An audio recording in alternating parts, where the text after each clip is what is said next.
It's a day ending in Y, so Mark Carney's Liberal leadership campaign has another scandal on its hands. This time regarding the company that Mark Carney sat on the board of for many years, Brookfield Asset Management. This is a company that recently had moved its headquarters from Toronto to New York City, but it totally didn't have anything to do with Mark Carney. He claimed that this all happened after he resigned from the board, knowing that he may run for the Liberal Party leadership and become the next Prime Minister of Canada. Well, Michael Barrett, the Conservative MP, has basically showed that this is complete nonsense. He says, breaking, Carney lied. Carney was chair of Brookfield board when they unanimously voted to move their headquarters out of Canada to New York City, Trump's hometown. Here's a letter he wrote to shareholders urging them to approve the move on December 1st, 2024. Mark Carney can't be trusted. If Carney wins, Canada loses. What's so funny about the December 1st date as well is I guarantee you by this point he knows that Justin Trudeau has a very good chance of being replaced as the leader and he is going to run for it. If he had advised this back in 2019, 2020, 2021, maybe I would get it. He didn't have many close associations with Trudeau government at this point. He had just started advising them. He doesn't look bad because he's identifying that the Canadian economy is bad and he's going to move his company's board to a different jurisdiction. This is 4 years, more than 4 years, into him advising Justin Trudeau on Canada's economy. He realizes that he's made things worse, and now he's going to take Brookfield Asset Management from Toronto to New York City. I'm going to read the parts of this letter that have been highlighted in just a second. Then I want to cut to what Mr. Poilievre has said, as well as Michael Barrett in a press conference this morning. But before I get into it, guys, remember to like this video, subscribe to the channel, leave a comment. Do you think Mark Carney is actually going to be able to win the Liberal Party leadership race at this rate? And how do you think this is going to actually play with the average Canadian? I think there was a chance that maybe this is a very complicated issue and a lot of Canadians don't really want to hear about it. But I think most people are going to look at this and say, this guy's like Michael Ignatieff on steroids. He lived in London for a long time and then he moved his company to the US. Complete hypocrite, and moved his company recently. Anyways, reading the highlighted sections here for you guys. First, it reads, we believe, however, remember this is Mark Carney writing this, it's signed Mark Carney. We believe, however, that there is more we can do to broaden our shareholder base and gain access to the deepest pool of capital. The most common feedback that we hear from investors encourage us to position Brookfield Asset Management for inclusion in some of the most widely followed global large cap stock indices, including the US. And then it goes on to say later, the board, based on, among the other things, the recommendations of the GNCC, unanimously determined that the arrangement is in the best interest of BAM and unanimously approved the arrangement. Accordingly, the board unanimously recommends that shareholders vote for the arrangement resolution at the meeting. So Mark Carney isn't just the man penning this letter. I've been messing up a few words. I'm deeply sorry, people. He's not just the one penning this letter telling shareholders that the board voted in favor. He is saying that the board voted unanimously in favor of it, which means he voted in favor of this. You cannot run away from this at all. This is legitimately less than a couple of months ago. This is December 1st. You really can't pretend like this isn't really what you believe. Oh, of course I believe in Canada's economy, but, I had done this 4 or 5 years ago. This happened like last week.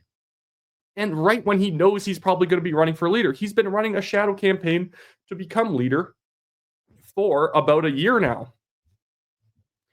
Just bringing up this post by Mr. Pierre Poilievre, the leader of the federal Conservatives. He, in response to Michael Barrett, had said, Mark Carney said he had nothing to do with Brookfield moving their HQ out of Canada to Trump's hometown of New York City. Documents show he chaired the board meeting that unanimously determined the move, taking jobs away from Canadians. His name is on the letter urging shareholders to approve the move. Why did Mark Carney lie about this decision to sell out Canadian jobs? And the thing is, normally I would say, hey, if the Canadian economy isn't good for your company or you have better opportunities elsewhere, I can't tell you not to stay. I can't tell you to stay. But you can't be Mark Carney and be this kind of raw Canadian guy who is demonizing Donald Trump, the United States, and then move to the United States where the economy is far better. Anyways, here is Michael Barrett today presenting this evidence in Parliament. Not in Parliament, obviously, it's still out of session, but, in the parliamentary halls. Last night, Mark Carney lied to Canadians. He lied to Canadians saying that his company, Brookfield Asset Management, only moved their headquarters from Canada to Donald Trump's hometown of New York City after he had resigned from the board. Now, we all know that Brookfield made that announcement on October the 31st, proving that Mr. Carney was lying to Canadians. But this morning, we can share with you a letter signed by Mark Carney on December the 1st. Now, this is just days after Donald Trump had threatened Canada for the first time with unjustified tariffs.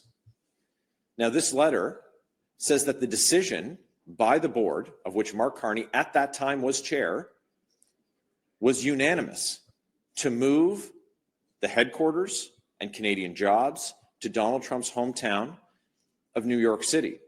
And the letter implores shareholders, urges them to support the move. And I think this is going to be one of the biggest hits on Mark Carney going into a federal election if he does become the leader of the Liberal Party. And again, that's not even a done deal. I'll show you the poll result here if you haven't seen it yet for the latest Main Street poll that they did only of Liberal members. He's leading, definitely, but this is before the debates where he kind of looked really lackluster. And in this poll, he's not doing so hot. And I guarantee Karina Gould and Bayless are going to be getting a bump out of this, and they can maybe horse trade with Freeland to make her the leader instead. But I think a lot of Canadians are going to get the impression of Carney that the man's kind of a weasel. He's the guy who will say whatever he needs to in the meeting he's currently in to get through it, but he doesn't really have the integrity, to be honest, today and tomorrow. It depends on what's beneficial today. Here is the current polling right now. We have Mark Carney at 43%. It's a substantial lead. Nobody's saying he's not leading. But he has Freeland at 31% behind him, 12% behind. Karina Gould's at 16, Bayless is at 3, and undecideds are at 7. Naturally, there's much fewer undecideds in leadership races compared to other elections because the members tended to have signed up through one of the candidates, and they're more likely to stay loyal to them than switch. But I think after the very weak French performance of Carney and just the boring who cares performance in English from Carney, there's a lot of people who could subtly shift away.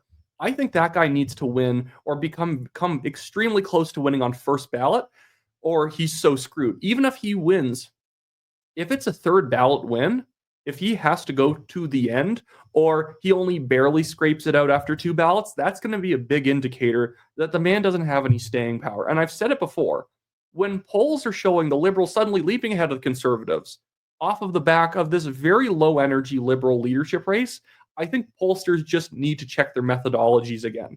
I'm going to have a video on polling out tomorrow because Abacus Data is releasing a poll tomorrow, and I think they tend to be one of the more accurate ones, so I'd like to see what they're going to say.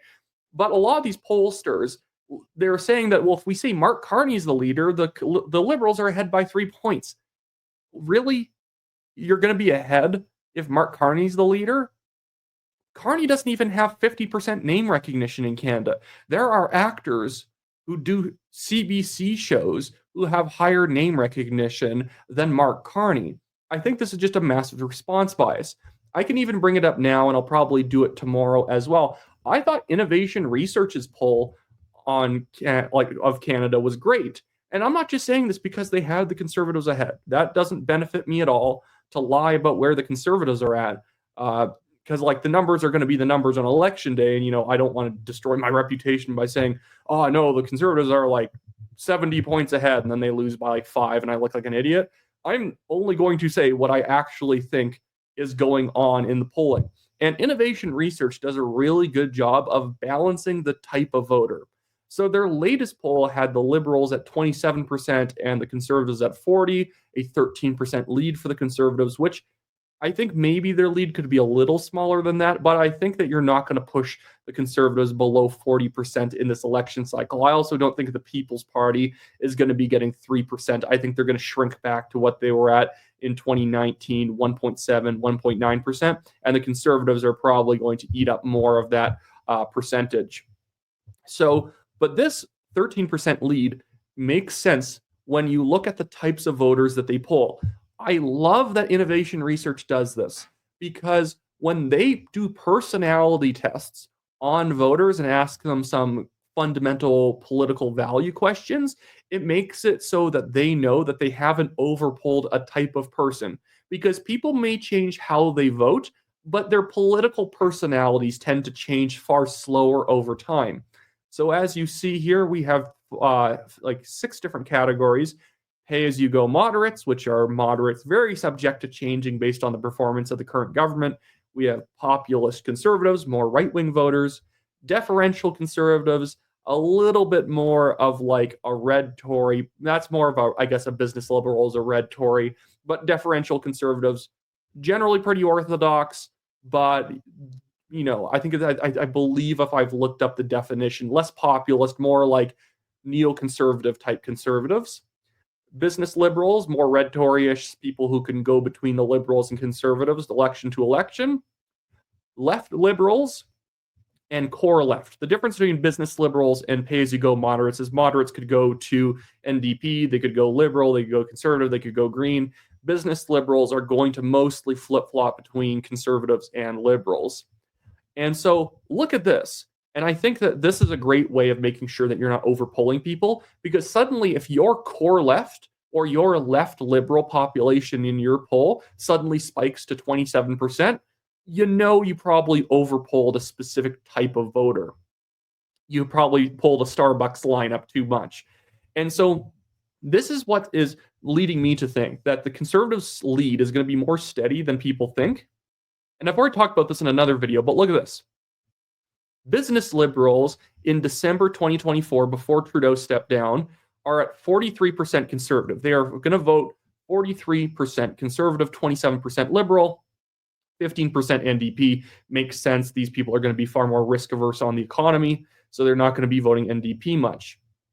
And now jump forward to the 3rd week of February when they just released their last poll. The Conservatives have contracted by 5 points and the Liberals have gained 5 points. Now that makes sense with people like Mark Carney writing that a business liberal would probably be more in the know of who Mark Carney is, and they may be willing to come back, especially if they're more socially progressive. They tend to be more default liberal business liberals, that they might be coming back. The thing is, most business liberals are staying. It's a pretty rigid stat. The main area that the liberals have increased with is the core left and the left liberals. They've gone from 29% with the core left to 37%, and they've gone from 24% with left liberals to 29%. But you know what I mean. The main group that's going to be rigid, that's going to be really hard to win back, and I don't think they're coming back, are business liberals. They may consider voting liberal most elections, but after 3 election cycles with a government that's terrible on finances, these people are not going to be won back by some scare ads on abortion. They're not going to be won back by saying that Poilievre's like Trump. Frankly, some of these people like Trump. Some of these people like Trump just the way, in the same exact way that Mark Carney seems to like Trump, because he's trying to go to the US because he realizes Trump's economy is more stable. And so he's leaving the Trudeau economy he's been advising on to go over to the US. Brookfield Asset Management shareholders are going to be voting conservative. Let's be very clear. Anyways, so that's it for me today, guys. Remember to like, share, and subscribe. Definitely subscribe if you want to see my video tomorrow going over the Abacus data poll. Maybe I'll even break down this innovation research poll in more detail. I think I really love the way that they do polling, again, because it makes it so that you know that there has been a response bias. People are not going to go from identifying themselves as business liberals to hardcore leftists overnight. People tend to be very rigid with what they consider themselves, but they will vote different ways. I've door knocked thousands of doors in my life. I know that there are a lot of people who love to call themselves centrists. A lot of people call themselves centrists. They consider themselves moderate, but doesn't mean they're not going to vote conservative.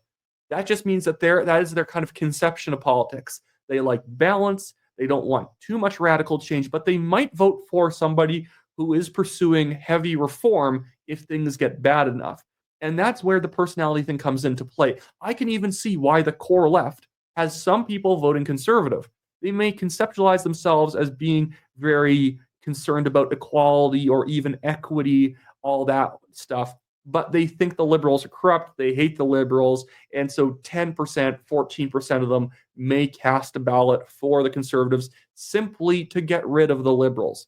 That is absolutely a voter that exists. There are right-wing populists who may even vote NDP because in their riding, it might be a liberal that is currently in the seat, and at least they can vote for the maybe more pro-worker type NDP MP, even if they don't really like them. Maybe their local guy isn't too bad, and he's better than the very corporate, corrupt liberal. Because populists tend to actually go a little bit back and forth between being more lefty on economics and more righty, so that populist desire to somewhat even vote for the NDP sometimes somewhat makes sense. Anyways, so that's it for me today, guys. See you later.